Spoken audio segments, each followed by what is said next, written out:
Pwede ko na ba, pwede ko na ba tanungin yung kating-kating na ako tanungin to eh. Pwede naman.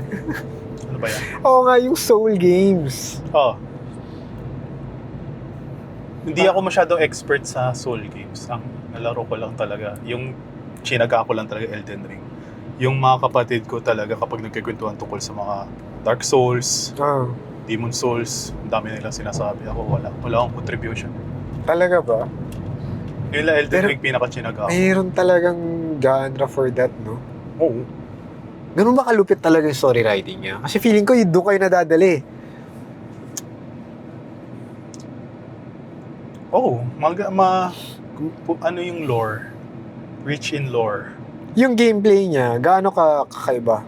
Gameplay, balance siya kapag gets mo. Pero kapag yung tipong hindi ka nag-iisip na pindot-pindot ka lang.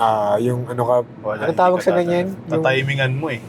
May At tawag saka, sa ganyan eh, yung button button play. mashing. Oo, button. Yung maganda doon, yung kapag, kasi parang imposibleng first playthrough mo, ang galing mo na kagad eh. Kahit gaano ka pa kagaling sa ibang games. Di ba sir, syempre feeling mo ang galing mo. Tapos kapag naglaro ko ng Elden Ring or yung mga ganong game,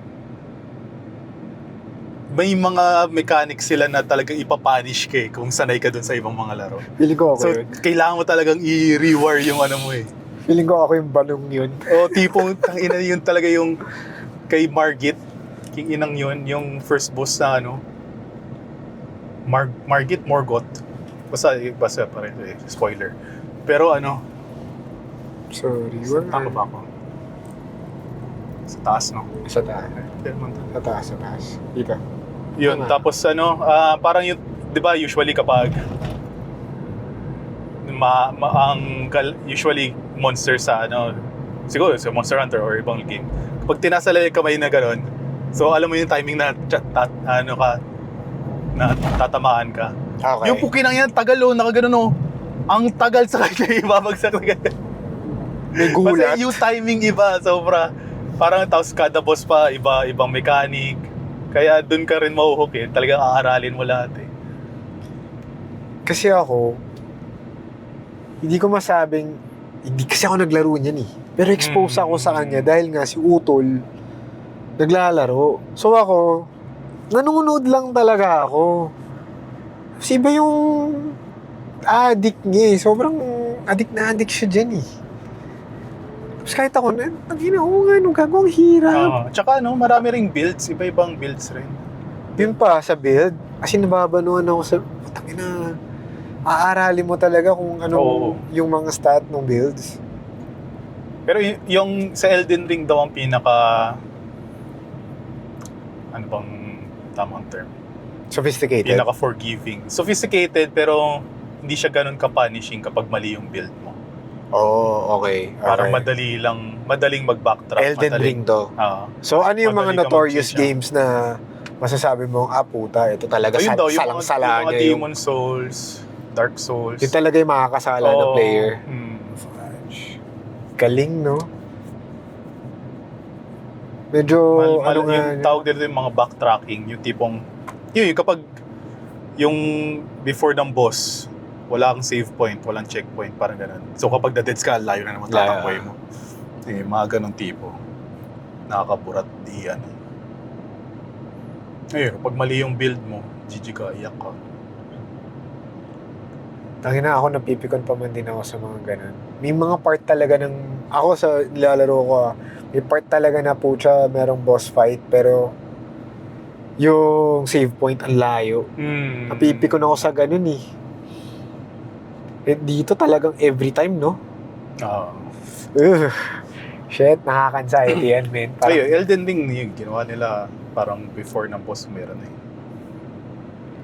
Ang ko naman dyan, ang takeaway ko naman dyan, bakit ako maglalaro kung masistress ako? Yun yung problema ko sa kanya, kaya hindi ako mahook sa ganyan eh. Kasi nakikita ko pala yung utol ko, stress na stress siya eh, pero gustong-gusto niya eh. Napapassionate lang ako sa mga taong yung talagang Natsatsaga nila yung ganun.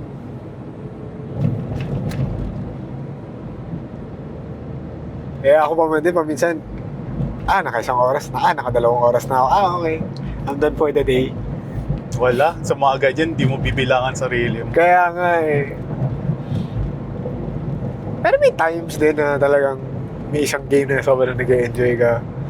Hindi mo mahinto. Uncharted. Puta, Uncharted sa akin. Hindi ko rin nalaro yan. Medyo iba talaga. Pili ko iba. Oo. Iba taste natin. Diba taste natin, men? Ako yung ako yung masa eh.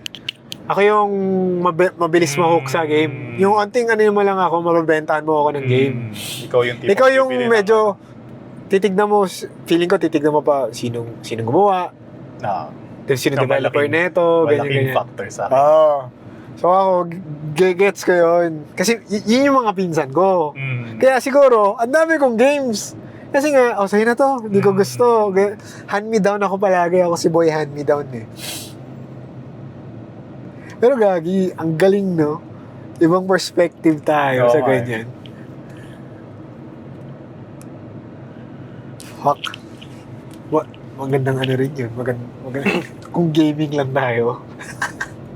Ang ganda yung segment. Magkaibang kabilang mundo.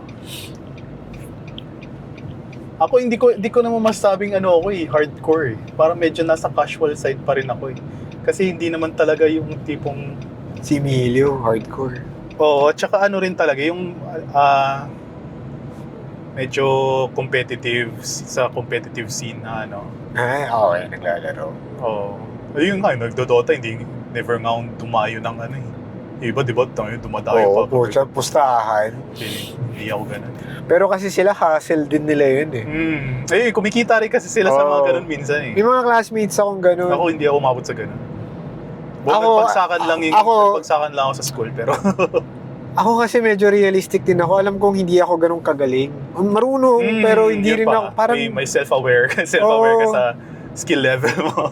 Pero, alam mo, ang swerte ko rin kasi yung mga ka-close ko, pucha, magagaling. Kasi talagang, yun ang introduce sa akin sa Dota.